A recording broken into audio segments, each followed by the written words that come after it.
ഒരു 2.5 കൊല്ലം മുന്നേ ഞാൻ എൻ്റെ പല്ലിൽ ക്ലിപ്പിട്ടിട്ടുണ്ടായിരുന്നു. അത് ഇന്ന് അഴിക്കാൻ പോവാണ്. പല്ലിൻ്റെ അലൈൻമെൻറ്റ് കറക്റ്റ് അല്ലായിരുന്നു. ചിരിക്കുമ്പോൾ അതാ ഭംഗിയെന്നും പറഞ്ഞിട്ട് ഞാൻ അതൊന്നും ചെയ്യാണ്ട് സൂക്ഷിച്ച് വെച്ചുകൊണ്ടിരിക്കുകയായിരുന്നു. കുറച്ച് കഴിഞ്ഞപ്പോൾ വിസ്ഡം ടീത്ത് വന്നു. പിന്നെ ആകെ പല്ലിൻ്റെ ബഹളമായി. ആരെങ്കിലും ക്ലിപ്പിടാൻ പ്ലാൻ ചെയ്ത് വെച്ചിട്ടുണ്ടെങ്കിൽ എത്രയും വേഗം ഇട്ടുള്ളൂ. കാരണം ഏജ് ഒരു റിസ്ക് ഫാക്ടർ തന്നെയാണ്.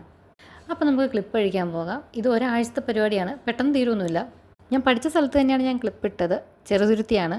ഫൈനലി നമുക്ക് വാ തുറന്നിച്ചിരിക്കാം. എല്ലാം കഴിഞ്ഞു എന്ന് വിചാരിച്ചപ്പോഴാണ് മേളത്തെ പല്ലിലെ ഗ്യാപ്പ് വരാണ്ടിരിക്കാനായിട്ട് ഡോക്ടർ എനിക്ക് പെർമനൻറ്റ് റീറ്റെയിനർ ഇട്ട് തന്നിട്ടുണ്ട്. തിരിച്ചു പോകുന്ന വഴിക്ക് ചുമ്മാ ഒരു കൗതുകം തോന്നിയിട്ട് എടുത്തതാണ്. കയ്യിലിരിക്കട്ടെ, എന്തെങ്കിലും ക്രാഫ്റ്റ് ചെയ്യാം. പിറ്റേ ദിവസം നമ്മൾ പ്ലെയിൻ കമ്പിയുടെ അളവെടുക്കാൻ വേണ്ടി വന്നിരിക്കുകയാണ്. പെർമനൻറ്റ് റീറ്റെയിനർ നമുക്കൊരു 5 to 10 years ഇടേണ്ടി വരും. പ്ലെയിൻ കമ്പി പിന്നെ 1 year ഫുൾ ടൈം ഇടണം. അത് കഴിഞ്ഞിട്ടൊരു 6 months നൈറ്റ് മാത്രം യൂസ് ചെയ്താൽ മതി.